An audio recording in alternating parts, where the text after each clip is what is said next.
Thanks for tuning in. Today I want to share whether I think luxury swimwear is really worth it. If you're tuning in for the first time, hi, I'm Katie. I like to do these luxury fashion videos here on YouTube.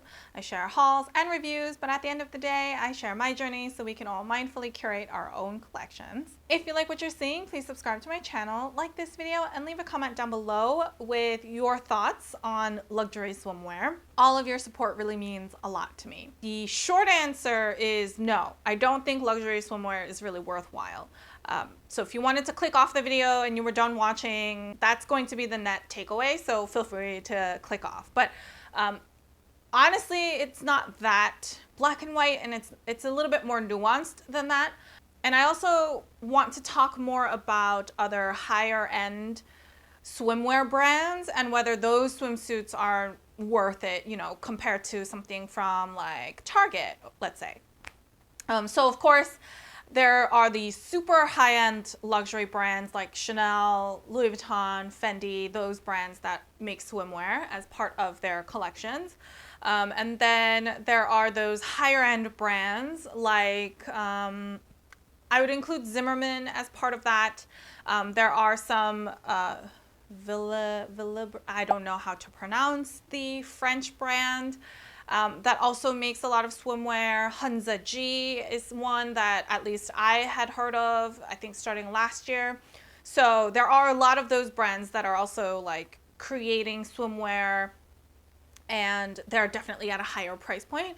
And then of course there are the swimwear from our like tried and true Target, or I have a swimsuit from Aerie. I think H&M and Zara will often make swimsuits as well. Yeah, and then there are a whole bunch of other, you know, brands that might be making swimwear as well. But I just wanted to talk about those kind of collectively. So if I strictly think about luxury designer brand swimwear from like Chanel, Fendi, Louis Vuitton, Dior, those kinds of places, I don't think it's worth it. I actually have two in my collection. One is this Fendi swimsuit from the California Sky collection. I believe I got this in 2020. It's actually a reversible piece. You can wear it either way, so it's like a 2-for-1, which is great. At the time, I thought that was a great idea. And so this is one that I have, and like I said, I actually have two. I recently hauled this Chanel swimwear as well from the latest 22S collection. It's pretty plain and simple. It has the Chanel logo down the center, and otherwise it's pretty plain. Even though I have two of these, I am going to stick to saying no, they're not really worth it. You might be sitting there watching and being like, oh, of course, like it's so obvious that those would not be worthwhile. But I want to share a little bit more of why I feel like it's not that worthwhile, and why I think it's also easy to fall into thinking it might be something that you want to add to your collection. For like 2020, I think I featured this as one of my worst purchases. And at the time, and I still believe so, I shared it was because, you know, when we are on like social media and stuff like that, we see a lot of imagery of a lot of people having a lot of things. It almost starts to seem very natural, very normal, very average and everyday for all of us to be having these kinds of things. But in reality, it's not. And so at the time that I was getting this, I was exchanging for something else. I had pre-ordered a shirt that was just way too big for me, and I could not get it in the size that I needed it to be in, so I already had credit that I wanted to put towards something that was a little bit different. I could have gotten like SLGs or totes or other things like that, but at the time I felt like I already had a lot of those things in my collection, and I didn't want to just add more for the sake of adding more. And I wanted to add something that I did not already have. And that's where I started looking a little bit more at the ready-to-wear, and from the ready-to-wear is where I saw this swimsuit. So in terms of like diversifying and adding something very different that I didn't have before, I thought this would be a good piece to add. And then once I actually had it, I actually found that it's quite difficult just for my day-to-day lifestyle to incorporate this easily. Yeah, you'd think, oh, whenever you go to the pool or whenever you go to the beach, you could just wear it. And I did, and I still try to do that. I took it on a road trip, and I also was able to kind of wear it for that. But I still had to think about it and still had to like make myself plan for that. It didn't seem very natural. But you know, on the other hand, if I was somebody who had a summer home in the Hamptons and, you know, had a casual yacht docked and ready all the time, like then it might be a little bit different. Then this might seem very natural for me to have and very everyday, easy for me to wear, no big deal, like not something that I really have to think about. And the other thing that I realized after I got this piece is that it is like pretty low cut. Initially, I thought about wearing this a little bit more like a bodysuit with clothes and wearing it kind of, you know, like a summer date night look. But it's like really low. I never felt comfortable enough to actually wear that outside where I currently live. I think there might be other people who are totally fine with that, and that's not a bothersome thing, but that's something else that I noticed. Like swimwear can oftentimes be pretty revealing. That can limit the versatility it might have if you were thinking about using it in different ways. Despite having this piece and calling it a fail, I recently purchased this Chanel swimwear. Now, I purchased it because it was a lot more simple. As you can see, it doesn't have like that kind of deep V in the front. I learned from the first time. And this piece, I really fell in love because I felt like it's one that I can really easily wear as a bodysuit as part of like everyday wear. And I've already done that. A couple of times. I actually took it to Mexico recently and thoroughly enjoyed wearing it there. Probably is like another one of those like duh moments. But when I was in Mexico, because it would get really hot, I actually found that wearing a swimsuit was more comfortable than trying to wear clothes, because your swimwear is used to kind of holding water and then getting rid of that water, evaporating the water off the fabric. So it doesn't feel as uncomfortable as if you got like your, you know, t-shirt wet. And this kind of shape and structure, I think, works a lot better to do that because it's not so revealing. But I 1,000% know that I basically paid as much as I paid just so that I could have this little like logo right here. And I like, if you think about it purely from that standpoint, it's not worth it, right? So that's why my overall conclusion is it's not worth it. But there can be, if you're very clear on why you want to add that piece to your collection, then I think it can be worth it while as well.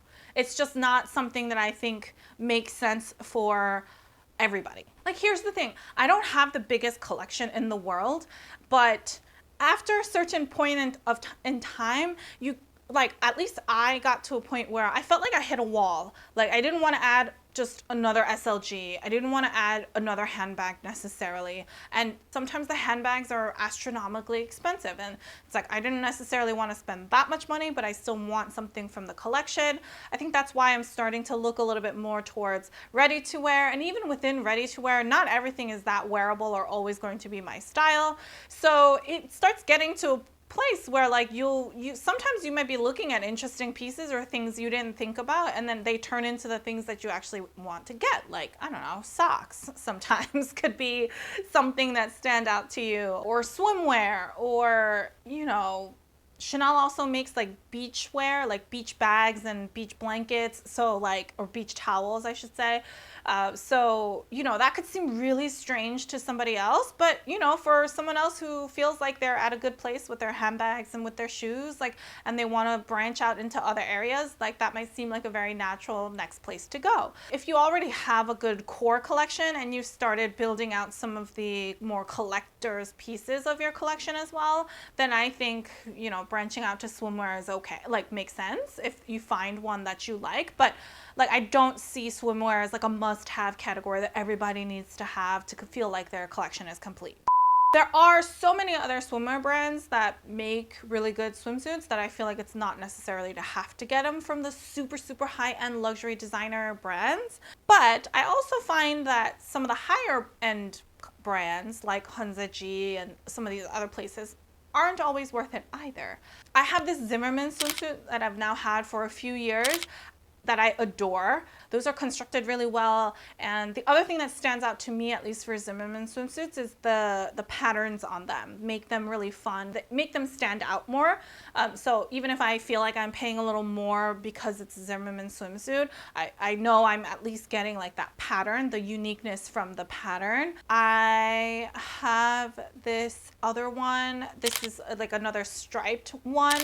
I purchased this from a little boutique in Hawaii, and I love it. It has a slightly different material to it. It feels a lot more like cotton versus feeling like that kind of slick, athletic, you know, swimwear material. Recently, I purchased a Hanzaji swimsuit. Now, this is the first time I purchased this brand, and I have to say I was disappointed. I took it to Mexico, I wore it out in Mexico, and there are a few things that stood out to me. The Hanzaji swimsuit I have is this really cute blue one right here, and I love the shape of it overall. Oh, the other thing about a lot of Hanzaji swimsuits is they're a one size fits most.